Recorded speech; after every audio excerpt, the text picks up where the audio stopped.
April 19, 1775. On the early morning of April 19, 1775, the town of Concord was woken sometime between 1 and 2 a.m. by ye ringing of ye bells, according to the town's minister, Reverend William Emerson. The dreaded moment had come. Dr. Samuel Prescott reported that a large number of British regular soldiers were out and likely headed for Concord. Concord was a target because it served as one of the provincial congress's principal magazines, and thus held a large quantity of military stores. One can easily imagine the thoughts going through David's mind as he and his wife Abigail awoke to the sound of church bells and prepared for a day of potentially dangerous military duty. As an officer commanding a minute company, Brown likely had his arms and equipment ready for immediate use. Thus he took his equipment, crossed over the North Bridge and made his way into town. After several hours of nervous waiting, a mounted scout reported shots fired in Lexington. Soon after, the column of British soldiers finally arrived between 7 o'clock and 7:30 a.m.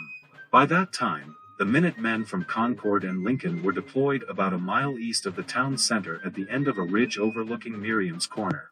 When they caught sight of the British column, they fell back in an orderly fashion through town and over the North Bridge.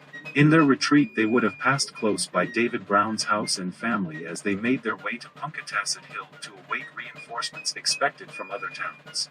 230 British soldiers followed soon after. A party of them continued west to the farm of Colonel James Barrett to search for military stores, while another group, about 96 men, stayed and guarded the bridge and road and kept watch on the growing number of rebels. Sometime before 9 a.m. the assembled Minuteman and militia companies advanced from Punkatasset Hill to a lower elevation significantly closer to North Bridge. They formed in a pasture, known since as the Muster Field, owned by David Brown. He was within sight of his home. There is even some evidence that British soldiers entered the home and did some damage. A mirror that once belonged to David and Abigail, now in the collection of Concord Museum, still bears the scars of vandalism. The glass is smashed out except for a small sliver at one corner. It is unknown if Abigail or any of the younger children were at home when this happened.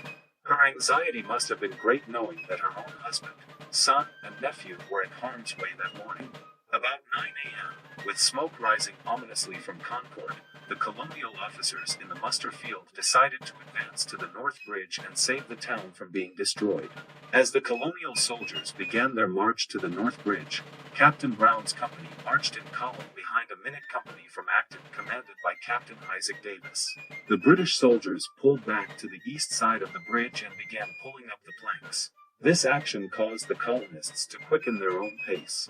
3 shots soon rang out from the British side, followed by a ragged volley which impacted the advancing colonial column.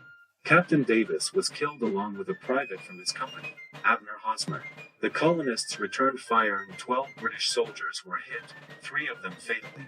The British then broke and retreated to Concord. Among the colonial wounded was Jonas Brown, David's nephew. It was a slight wound near his neck which he dismissed with light language as his mother attended him.